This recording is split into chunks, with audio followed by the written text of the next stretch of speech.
Hi, you're watching or listening to the Black Bi Reality Podcast for Black Bi Baddies and those who love us.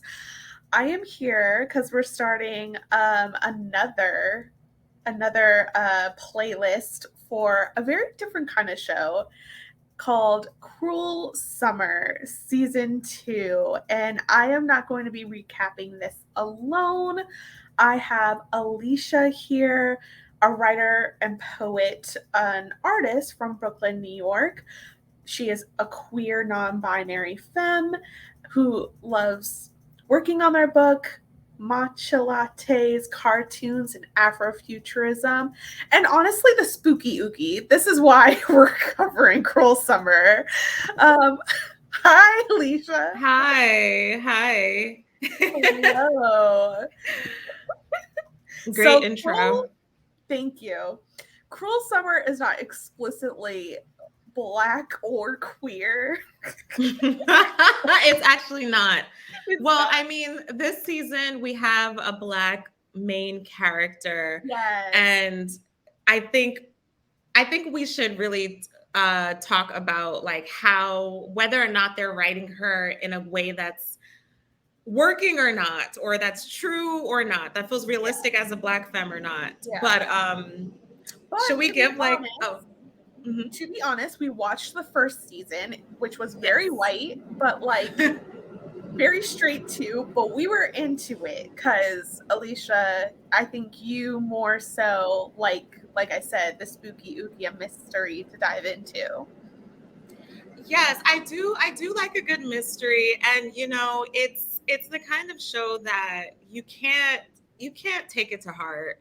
Like, you really can't take it to heart. If you do, you're not going to enjoy it. So it's just like a sleazy summer show to like wet your juices a little bit. That came out too sexual, but you know what I mean? Like, it's so sexual. I did not mean it that way. I meant like wet your television appetite for the summer, basically. Like, it's yeah. And I think like something we should another thing we should make clear about the show is that like every season there's a different mystery. So and it usually takes place in the 90s. So it's kind of like a ode to 90s nostalgia, but it's also playing at certain like 90s stereotypes around horror movies. So if you're into horror movies like me, like, and if you watch this show, you'll notice like some ways that they are calling back to like, I Know What You Did Last Summer, or like things like that. Like, it kind of has, it feels like it's paying homage to those things, but not in a way where it's repeating those tropes. Yeah. Well, not in a way where it's repeating those storylines, basically. Yeah. And we're both 90s babies. These people will be a little bit older because I was 8 in 1999. Yes. So but they're the cool kids we were looking up to at the time, who could do a little bit more than we were. Exactly. And there's 3 timelines that are also accompanied by 3 terrible filters. The terrible filters. I think yes, 2. Summer one's just regular, but yeah. I will give myself a pat on the back because I rewatched these and created a timeline. And so I can narratively say what happens in every timeline if need be, but we also can just do a recap of the first episode. Well, I think, first we should like let them in on like what the timelines are and like what the filters are too. And we could even talk about like the use of filters as well, because I actually color-coded my notes to the color. Nice. To keep them straight. I'm so proud of myself. Okay, so the first timeline we have is July 16th, 1999. Megan's mom, Debbie, invited a foreign exchange student, well, not even exchange, because she's just coming here, to stay with them for the year in July. Megan's super aggy about this. she has a friend named Luke, but Debbie says female friendships are different. Debbie and Lily seem to be so happy that she's here. Isabella comes. She looks so much like Scary Spice with these. She does. That's something I often, so like Isabella is like the cool Black girl that kind of embodies all the things that Megan is not. Yeah. Like she seems like very like sex positive. She has cool style. She's confident. She's like Traveled. well cultured, well traveled. Yeah, like she's got it going on. And she also doesn't give a fuck what people think about her, which is a big thing to remember, right? Like the way that she seemingly like is moving through this world and does not, and is disrupting things and doesn't care what people's reactions are to her disruptions. Yeah. And Which, to be fair, it's easier to be like that when you're constantly in a new environment. Megan, she was always raised in this very small town where like word travels fast when anything happens. So it's kind of understandable that she's in this. It feels like she's just so in her own world and so in herself, and is not great with change. Yeah. I mean, that's a very nice way of putting it, because Megan, she's a tough character. So thank you for bringing in that compassion. Yeah. Yes. So eventually, we also see. I made sure to get little details for our theories coming up. So Megan goes through Isabella's stuff. Wait, I feel like we're jumping the gun. How so? Because the show isn't chronological. But that's why I was thinking of going chronological because you want to go chronologically. Yeah.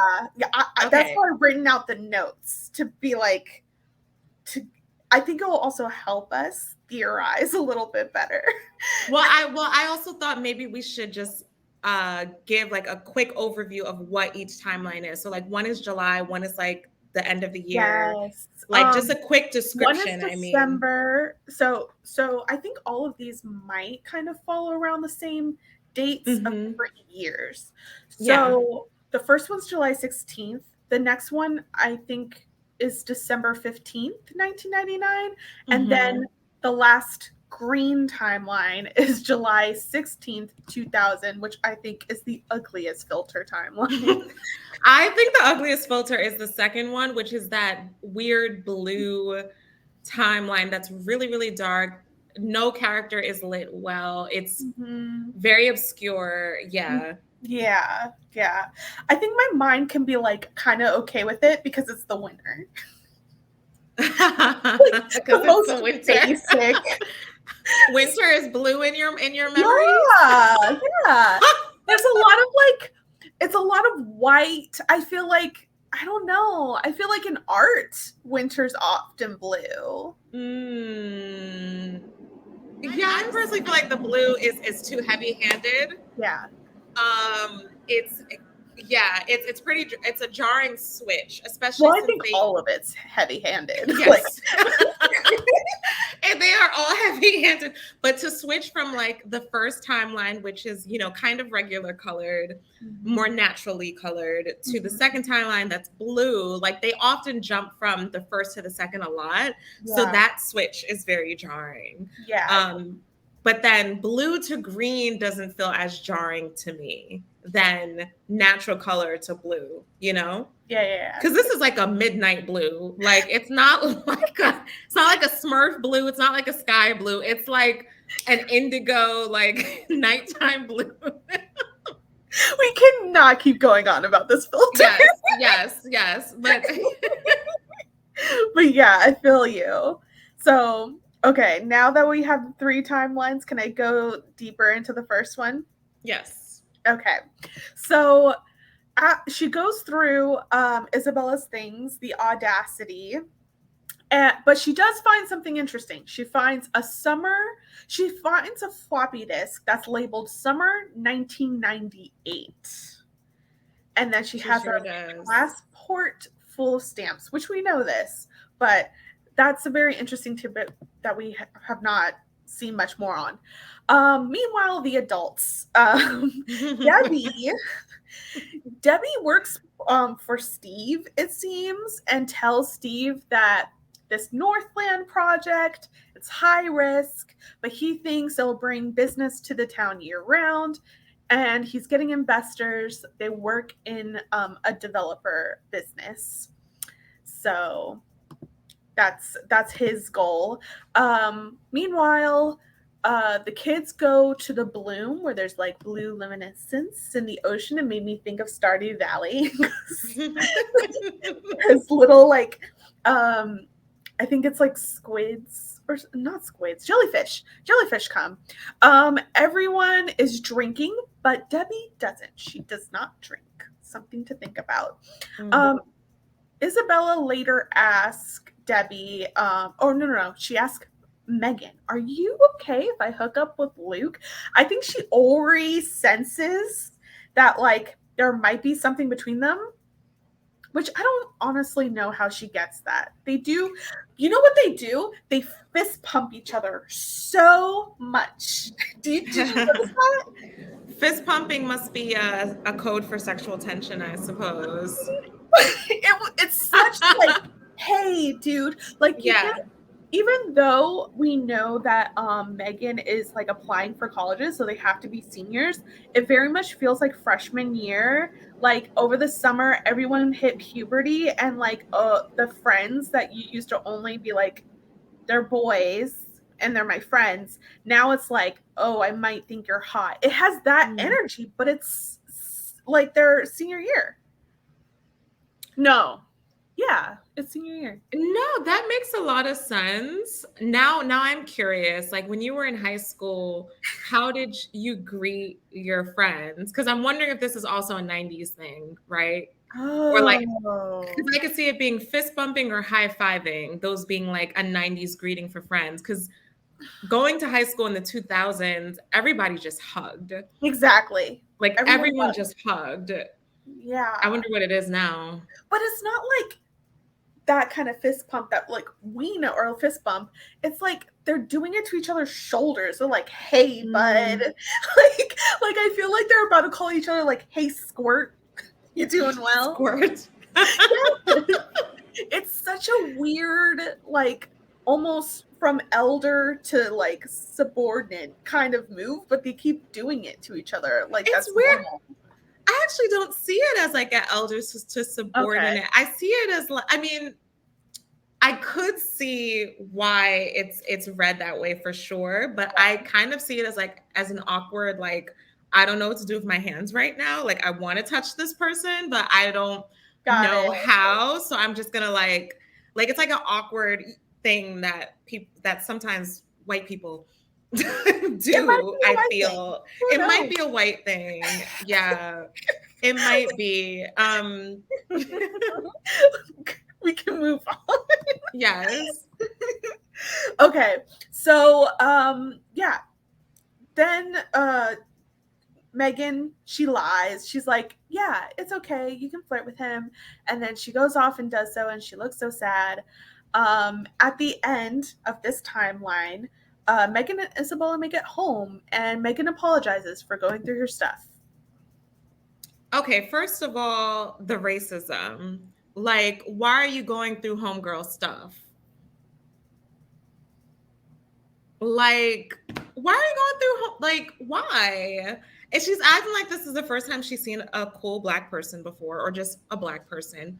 Well, there is another Black person in the show, which we will get to later. Yeah. But she, like, I don't know, the microaggressions, right? Okay. Like, why are you going through her stuff? That's not weird to you? Oh, it's weird. It's weird. I didn't think racism right off the bat, but okay. So my thought was, because when she brought up, oh, Megan, you love mysteries, here's this mystery book, And like we know later that Megan codes and does shady stuff. I think she's just in people's business, and then she's like, who's this stranger I don't know about? Oh, I'll just look through her stuff. Like, I think Megan has no boundaries. Okay. Yeah. Okay, this time it's not racism, it is no boundaries. But other times I think this time it's no boundaries. Okay. That's what I think the writers are doing, which writers don't always keep in mind that when they definitely do not. A certain storyline and then you put a Black person in it, it changes a few things. Exactly. It changes the context of things, right? Yeah. It changes how things are read. But okay, we can make it no boundaries this time around. Okay, so now we're in the blue. We're in December 15th, 1999. They're good friends. Megan, they're best friends. Besties. We're ride or dies. What, July to December is like what, 5-6 months? Yeah. 5 months. Yeah, you could do that. You could become best friends in 5 months? I think at their age, yes, they can do that. Also, let's think about Isabella here, because we haven't gotten to all of it, but I think Isabella has a habit of, I see someone who I want to be my best friend, and I'm gonna do what I gotta do. So I'm not very surprised. Which, I mean, it's the fascination that she has with Megan is absurd to me. Like, do you think it's just because they live together and she's just like, I have to make this person my best friend because we are now in the same home? Because this is also something I did not bring up in my recap, but in the original time, no, is it in the original timeline? It might have been another episode. Ooh, I'm starting to get mixed up. But okay. Yeah, let me look, because I don't want to do spoilers for someone who has not gone beyond. It's not this episode. It's next episode. All right, so I'll stick to this. But like, I, for personal reasons and non-spoiler details, I think it has little to do with Megan. We're kind of in a Joe Goldberg situation in season 1, where I think he's playing out maybe his own thing, and it was very much not about Beck being great and fabulous, like, but yeah. So we're comparing Isabella to Joe. In my perspective, yeah. This is a big statement. This is a big statement. It's a theory I have. Like, I think okay, there's some signs pointing to it. Okay. Interesting. I can see that. I can actually see that, but no spoilers. I mean, I love her as a character. Like, absolutely. I'm still, if some people can root for Joe. She definitely has. Yeah. I mean, well, let's keep going, because I want to make sure I'm staying within this episode. Exactly. Yeah. Okay. So, yes. Megan got the scholarship to University of Washington. They plan to get into some trouble in winter break. Everything's so celebratory. So then Luke and Megan are making out, celebrating her acceptance. He talks about her becoming a famous coder one day, which I don't think there's such thing as a famous coder. These kids don't know that. But also the year 2000. So. Yeah, it's right at Y2K. Like, the internet is just about to pop off. And also, we forgot to mention that in the blue timeline, Luke and Megan are now lovers. Yeah, they were making out. I said that. But we didn't say that they're partners now. Oh, okay, yeah. He's like, oh, I will. He jokes about something. I don't remember, but yeah, they're totally in it to win it right now. Even though we thought he was gay. Yes. The first time I watched, I was like, oh, gay bestie. Right. And then they started kissing. I was like, oh, this is not the story I thought we were going to get. Maybe he doesn't know yet.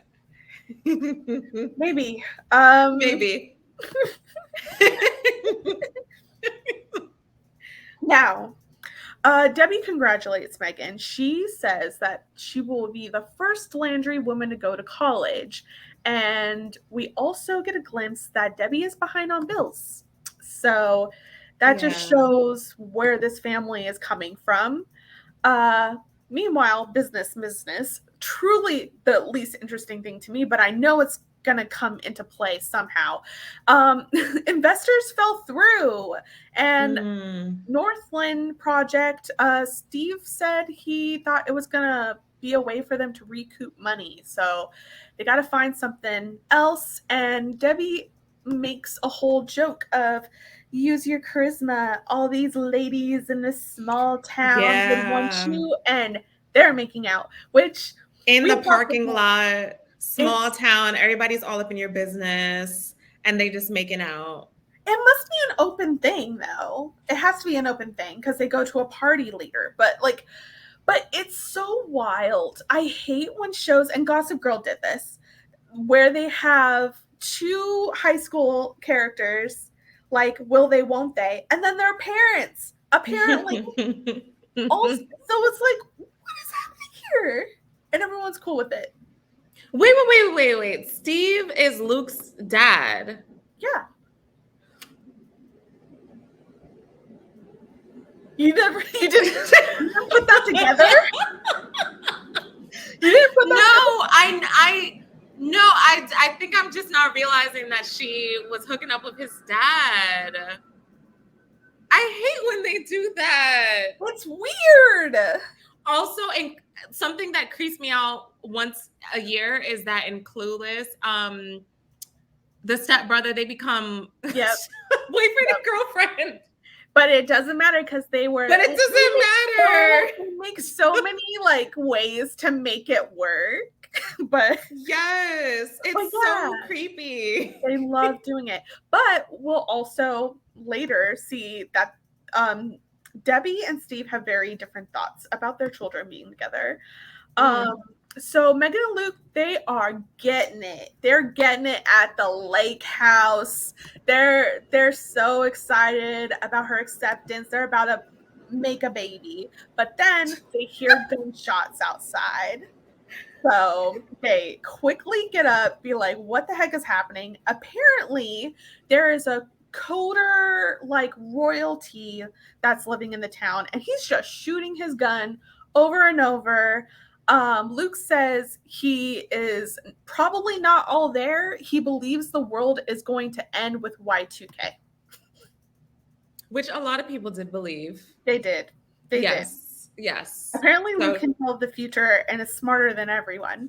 But obviously, if he's shooting guns like that at night, like something is off with this character. Yes. Yeah. I could barely see this character too. Like I'm starting to get a good look at him. So very mysterious. That's also why I'm just now putting it together that their parents were hooking up, because the blue timeline is such a bad filter. Like it's such a bad filter. Maybe we gotta watch Queer. I said Queer Summer. Maybe we gotta watch Cruel Summer at night with like the shades drawn. Truly, yes, that probably does help. My living room is so dark, so I'm kind of worried watching it that way. Now, later, Debbie and Steve, everyone really are at a party, but Debbie and Steve are working it to court Northland investors. Steve says Megan and Luke are too young to be tied down after Debbie is like, oh, how cute. And Debbie looks a little hurt that Steve does not want his son with her daughter long term, even though it's like, Debbie, are you going to marry this man? Because like, it's giving projection. Like, are you taking this personally because you think he's saying something about you? But then it's also just like, one of these relationships needs to end in order for the other to prosper. So like, which one do you want it to be? Like, I mean, you would hope, but they can also like, not and just be trifling. Like I think that's often what happens in these shows, so prepare for it. But I honestly think Steve is the type to like be a snob, honestly. Like I Oh don't think yeah, he's hella the type. yeah. So I'm on team Debbie of being like, why would you say that? I'm on team Debbie needs to leave him. Yeah. Yeah. He's an asshole. Like, he's terrible. We haven't seen much of it yet, but we'll get into it when those actions Yes. come up. Yes. So next, the kids are also there. Steve ends up talking to someone from Branson, and he talks about Luke going to Branson one day for the business program. We find out later Luke doesn't want to go, but he won't tell his dad that. Megan supports him, and then he's like, I love you. And then they do the whole, did I say that out loud? And Megan just looks like, oh, this is perfect. I love you too. Can I just say that TV shows like make such a big deal about the first time that someone tells you that they love you, and like it is a big deal. It is a big deal. It is, but I don't know, like TV shows and movies, they make it seem like this is the like, I don't know. I feel like there's a way that they like make it so fucking important that it's just like this is like the landmark of a relationship, and like whoever says it first, like that means something too, and like you can never go back after saying this phrase. Like, you know what I'm saying? They make it such a final kind of landmark thing where it's just like it is special, it is great, but it's not like a end all be all, and it's also not a competition of who says it, but it's also like it shouldn't change the relationship as much as it does in these TV shows. Yeah. I mean, I'm a Libra. So I'm kind of I'm for it. I'm so for it. I mean, I love you. I love it, but I don't think it needs to like turn the world upside down. Yeah. No? And honestly, in their specific situation, it's not shocking. They've been friends how long? They've been friends all of their lives. Of course you love each other. Right. Exactly. Yeah. True. All right. And sorry, one last note on I love yous in TV shows. I also think that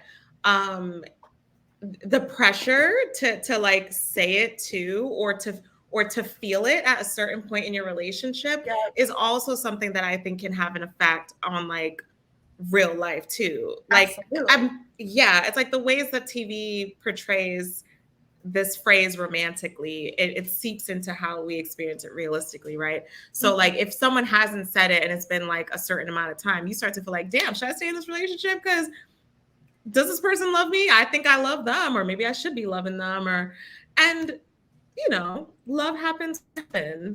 It doesn't. Yeah. It's the whole heteros and the relationship like elevator, escalator. Yes. What is it? I think it's relationship escalator. Okay, yeah. So yeah, we're team do live how you live. Live how you live. Say it when you want to say it, or don't say it. All right. So the end of the night, Steve's like, I'm gonna play, I think it's a holiday Christmas movie. I don't know. That's what he thinks he's putting on. Instead, at this event. Yes.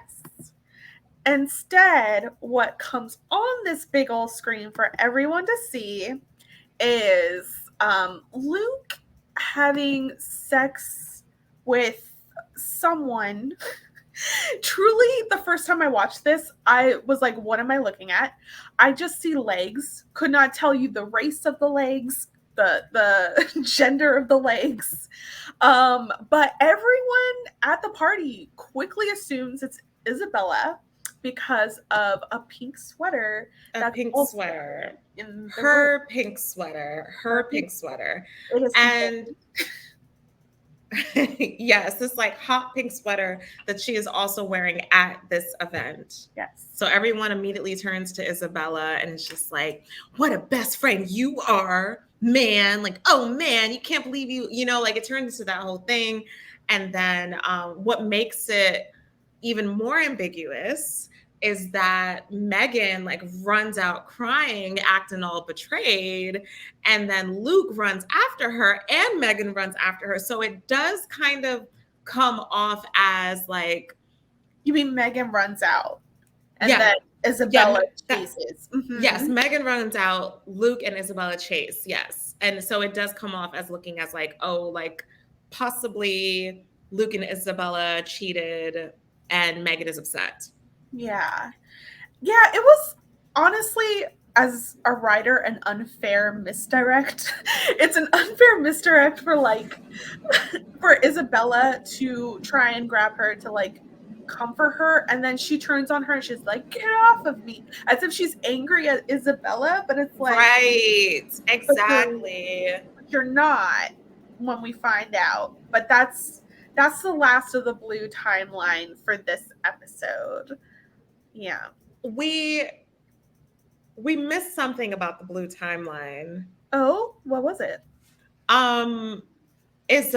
Isabella letting, like that scene of Isabella letting Megan try on her clothes. Yes. Yes. Yes. Do we want to include that, or? Yeah. Well, it's out there, which is not shocking. Like Isabella's clothes, I'm sure, are freaking amazing. I mean, it's not shocking at all, but it's a tidbit. Yeah, it's important. Yes. Mm-hmm. Yes. In the green timeline, July 16, 2000. In 2000, Megan got black eyeliner, y'all. Black hair that's like slick back. It's always looking wet.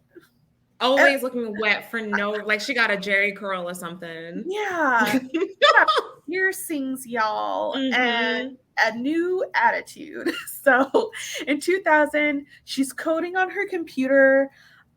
She puts whatever she's coding onto a floppy disk. She later questions a man on who talked, and then she doubles the price of whatever info's on that floppy disk and gets paid. So she's dealing with some sketchy characters now. Sidebar, do you think that the intended audience for this show knows what a floppy disk is? Maybe we should talk about this just in case. We don't know who our listeners are, but a floppy disk is a square-shaped device that is inserted into like the old PC computers, and it saves information. Yes, it's like a USB. It's like a USB. Yeah, it's like a USB. Perfect. Can't believe I'm saying here discussing what a floppy disk is. I mean, you never know. It's you true. Never know. Yeah. I'm all for it if young ones are watching us. Later, Megan gives Lily, her little sister, money. She's asking for money to go to the movies. But then Megan makes sure to slut shame her and be like, change your top. You look like a slut. She does this all in front of her mother, Debbie. Debbie has already not seemed like much of a mom. Right. Debbie has taken a backseat in mothering. Like Megan is mothering herself. She is on the sofa. She's looking over. She's like, you don't have to be so hard on her. First of all, you're the mom. If you tell her never talk to my other daughter that way again, that should be the end of it. But she said it like it was a suggestion. And then Megan comes here and was like, well, if she gets a reputation, it's hard to shake it, which obviously this means, you know, Megan got a reputation, y'all, and that means she had to double down with some black eyeliner and all of the piercings. And why is that like always the default for these like 90s nostalgia shows, when someone is now like edgy, they always gotta, it always resorts to like a grunge look. I love Like, it or like a though. Matrix look. I mean, I love the Matrix. Yeah. Well, I actually, love no, it. we haven't seen a Matrix look. I'm putting that out there. Yeah. Someone to do that. It was a thriving subculture. I think It was. yeah. So I think that's what it is. I know my middle school self wanted to be like emo and like punk so bad. So I mean, I just feel like they often resort to like a Mhm. very particular niche within that subculture. Like it's always all black, it's always an eyebrow piercing, it's always like black hair. Like there's other ways to show that like this person is now on the dark side. Like they can have ripped jeans, they can, sometimes it's not black hair, sometimes it's pink hair, sometimes it's purple hair, sometimes it's like Yeah. some kind of dyed hair or no hair. Yeah. Or I don't know. I guess I'm just looking for more creativity in Well, we terms are of like. not gonna shave baby girl's head. You I know know. that. You know that. I know that, but I'm looking for more creativity when it comes to showing that this character is either like depressed or like over it or like a loner now or whatever it is. Like I think they could be more creative. Well, let's be honest, is Megan herself creative? True. This is some Megan I mean, dragging. the most that they do with the, so like the black girl goes from like really like bright and bubbly clothing and like her hair is always out and she has this like blonde streak in her curly hair to, yeah, she also ends up wearing dark clothes and they just like tie her hair back. They just give her a low ponytail. It's straight hair too. Oh, like, you're right. It is straight hair too. I feel like she really, it kind of shows that she assimilates a little bit. Right. Yeah. And she does start looking like boring herself. She does. She's obviously so gorgeous, but like, yeah. So, then we find out the Ocean Bloom is canceled. Debbie is on meds. So big changes are happening. Megan later stops when she sees a cop drive by. She's like on a pier or something. So we know Megan's kind of like keeping the eye out for the cops, a little shifty.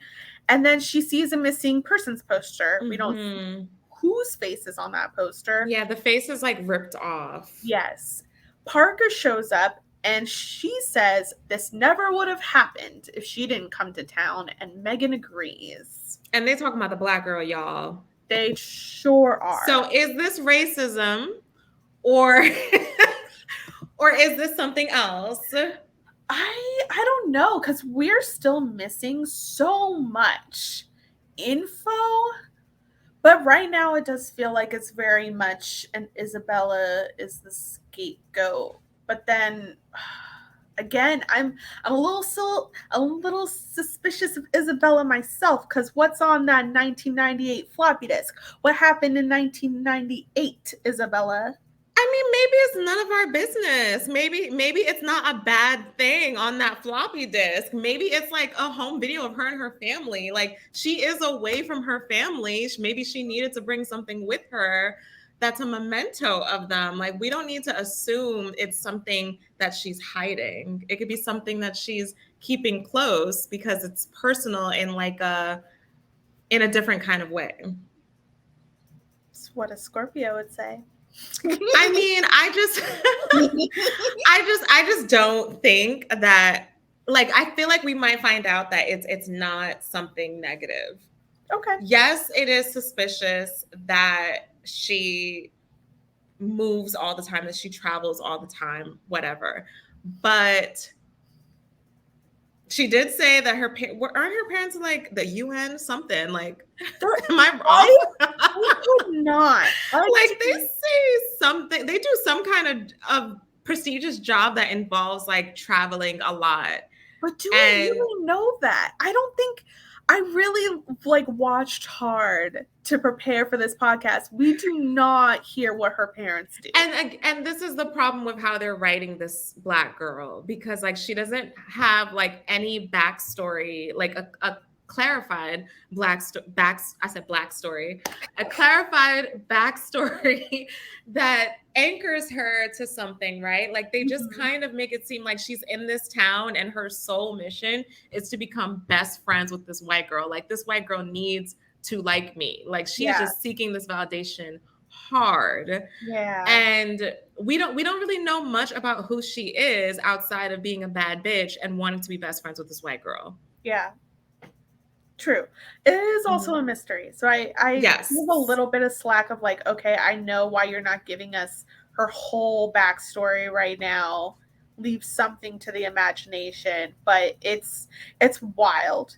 It's wild. So, yeah.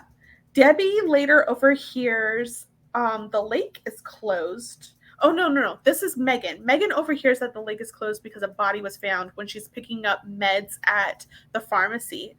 She then books it over to that lake house, and she's cleaning blood, scrubbing, like Cinderella, hands and knees on the floor, scrubbing this blood, looking terrified. First of all, sloppy. Like, like sloppy. How do you let blood like dry? Like how do like you know what I'm saying? Like I mean, we don't know like how long that blood has been there or who that blood belongs to, but like how do you like remember that you need to clean up blood? How do you like how do you not clean it up in the moment that it sheds? Like after it sheds or something, how do you not remember you need to clean up blood? Yeah, like you were literally doing errands and then was like, oh my God. You were living your life coding, slut shaming your sister, disrespecting your mom, picking up your meds, you know, kikiing with this other girl about how your black friend is the reason why the town is fucked up. And then you remember you got to go clean up a possible crime scene. She's a terrible criminal. She's a terrible criminal. She's a terrible criminal. Like, does she even know like the proper like chemicals to use to like make sure that there's no, which is actually something to Google just in case. No, it's not something to Google. It's not never. Well, I'm not going to help criminals on this podcast, but it would be dumb as hell of you to Google how to clean up blood like that and then go and do it. My thing is, I know homegirl's smart. She wants to be in computer science. First of all, something that I also think is kind of inconsistent. And one of the timelines, we see her have like 3 monitors, computer monitors. I was like, I thought you were broke. But she is definitely on the black web and dark web. Definitely. You can look up whatever she wants there. So I think. Oh, so that's where you got to look up how to clean. Don't give tips.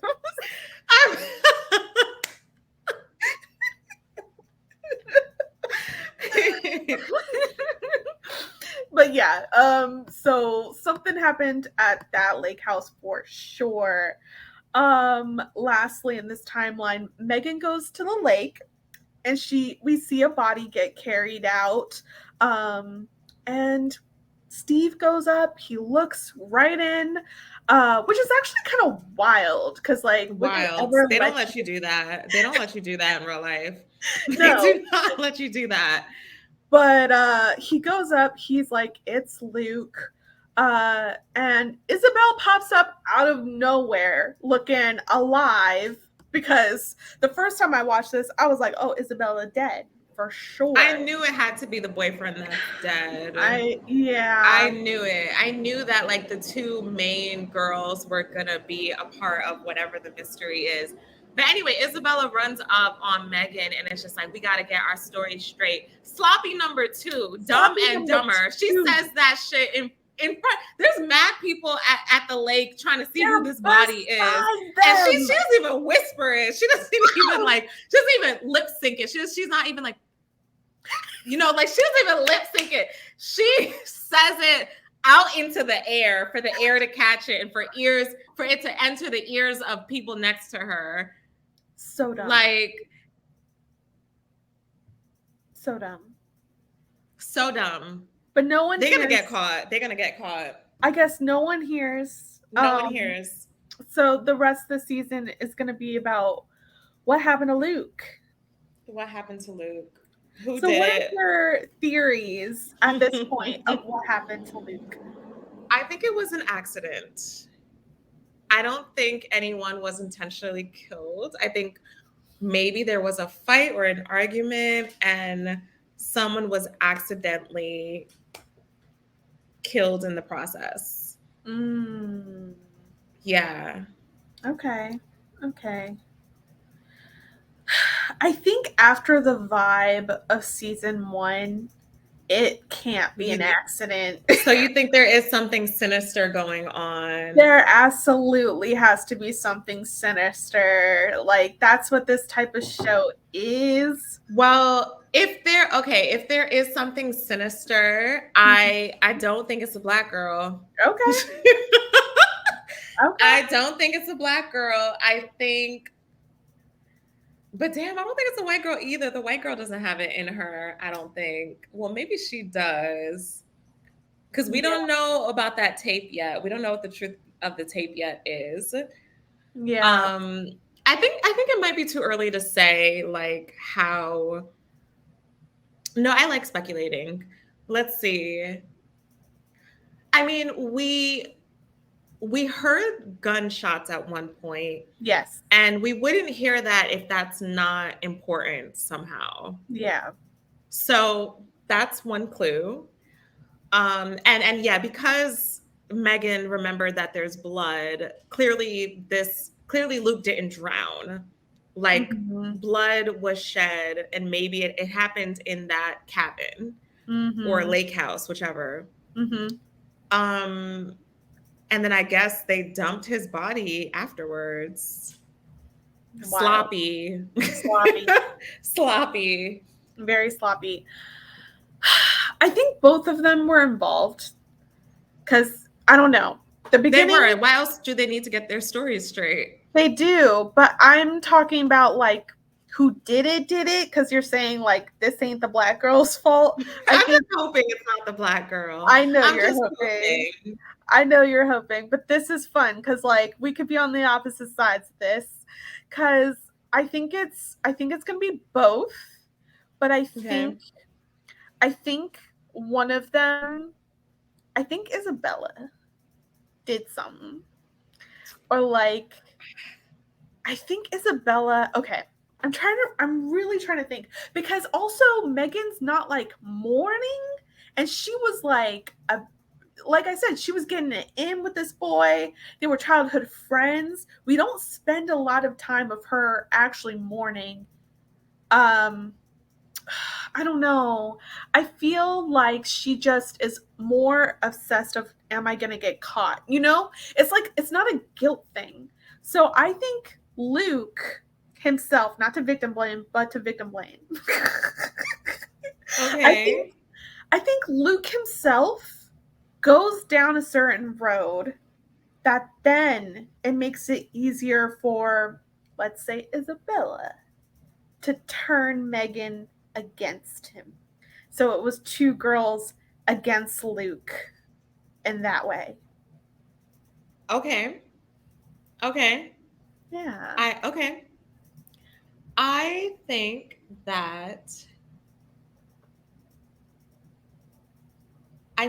that, yes, something must have happened between Luke and Megan.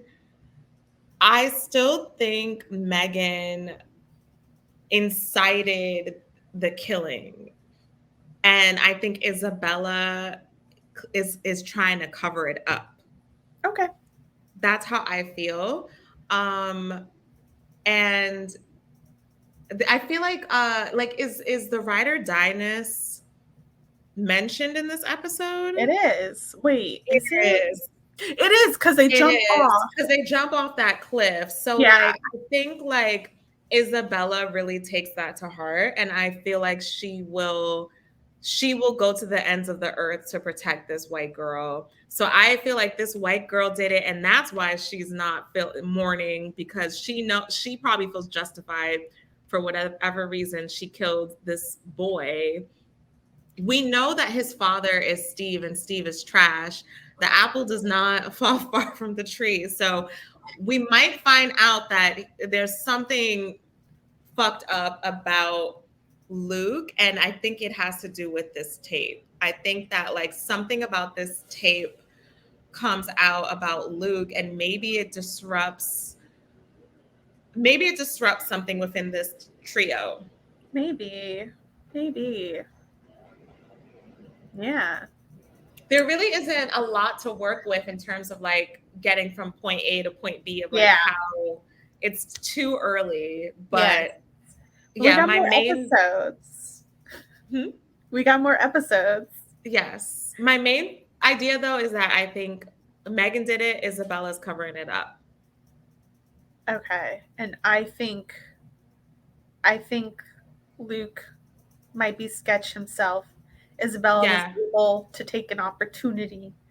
Yeah, Luke is sketchy. For the two girls to get together and team up against him.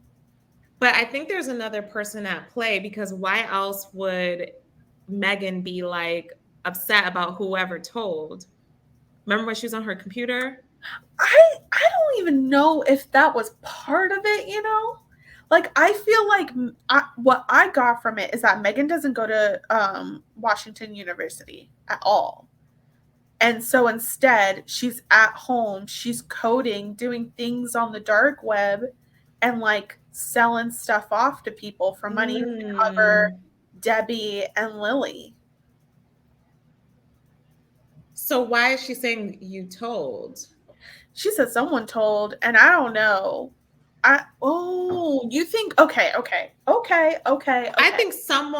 think there's another person in this equation. That's how it leads to the body in the lake, is what you're saying. Yeah, I think there's another person in this equation. I think it's the black boy. Jeff. That is his name, right? I've been calling him Jeff. I don't know. Mr. High Top is, yes, Jeff. Maybe. That's possible. I really thought they were separate situations and we're just like, oh, this is her job now. But maybe not. Okay. Is there anything else? Any thoughts on this? Part of me wanted to ask what the blackest moment is of this episode and what's the most bisexual moment, just to try and align it with this podcast. I also want to know like who's cunty or not. Yeah. I mean, Isabella's definitely cunty. Absolutely. Megan in the first timeline is not. No, not at all. I think she's cunty in the third timeline. Oh, slut shaming her. Oh my God. All this girl wanted to do was go to the freaking movies. I know. And she dragged her. But I also think being a dark web coder is pretty cunty. Yeah, absolutely. Yeah. You can like blackmail the governor or something. Exactly. I loved for them to make sure you know Steve is important. They almost always name drop like the governor's on the phone or like Judge so-and-so is over here. And it's like, okay, like we get it. Steve is definitely not cunty. No. Okay. What's the blackest moment of this episode? The blackest moment?